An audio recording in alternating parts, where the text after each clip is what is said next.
Welcome to the hottest movie review on the internet today, the A-List Review. I am your host, the Game Changer, Wes Troop, and it's time to go back to the theater.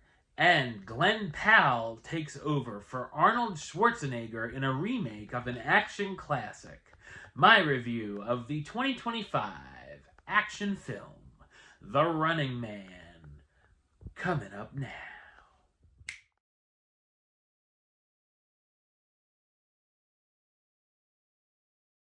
A man joins a game show in which contestants allowed to flee anywhere in the world are pursued by hunters hired to kill them.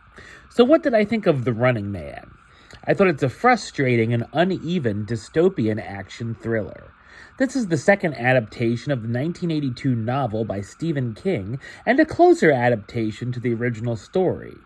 It's directed by Edgar Wright, who's also known for directing films such as Shaun of the Dead, Hot Fuzz, Scott Pilgrim vs. The World, The World's End, Baby Driver, and Last Night in Soho. It's set in the near future where the United States is ruled by a major media network, with most of the population living in poverty without health care. The network entertains citizens with trashy reality and violent game shows, the most popular being The Running Man. Working man Ben Richards keeps getting fired because of his anger issues, but is a dad trying to provide for his wife and infant daughter. Unable to afford flu medicine, Ben auditions to be on one of the network's shows and is talked into doing The Running Man for the prize money. Ben must now spend 30 days trying to survive, running from the network's hitmen to be the first to win the show. Of course, the network edits the show to make themselves look like the heroes and the contestants to look terrible, so it makes it impossible for Ben to tell the viewers that the show is fixed. Like most of Wright's films, this has a cool style to it. There's quite a few action sequences and explosions, although most of the best scenes are already shown in the trailer. The film can feel sloppy at times, and a lot of Ben's journey is going from one coincidental meeting to another.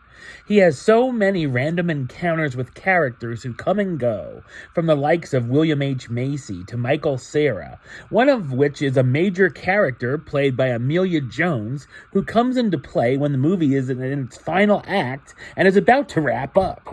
This version takes the material a lot more serious, digging deep into the themes and messages that resonate today, focusing on class struggle and media manipulation. I feel like they do get a little too preachy with the commentary and beat us over the head a little too often.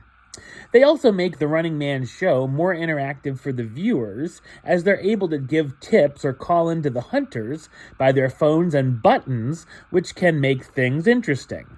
The hunters themselves, however, are very generic and boring. The comedy didn't really hit for me either, and I didn't find myself laughing very often. The dialogue can feel lackluster at times, too.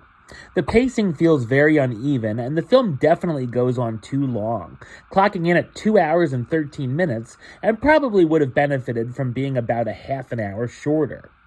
Glenn Powell stars as Ben Richards, the blue-collar husband and dad putting everything on the line to be a contestant on The Running Man.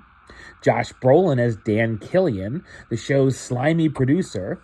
Coleman Domingo as Bobby T. Thompson, the charismatic host of the show. And Lee Pace as Evan McCone, the masked leader of the Hunters.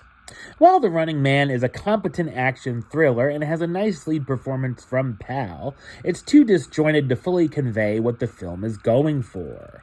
Number-wise, I'm going to give it a 5 out of 10, which gives it the A-list rating of meh. It's okay.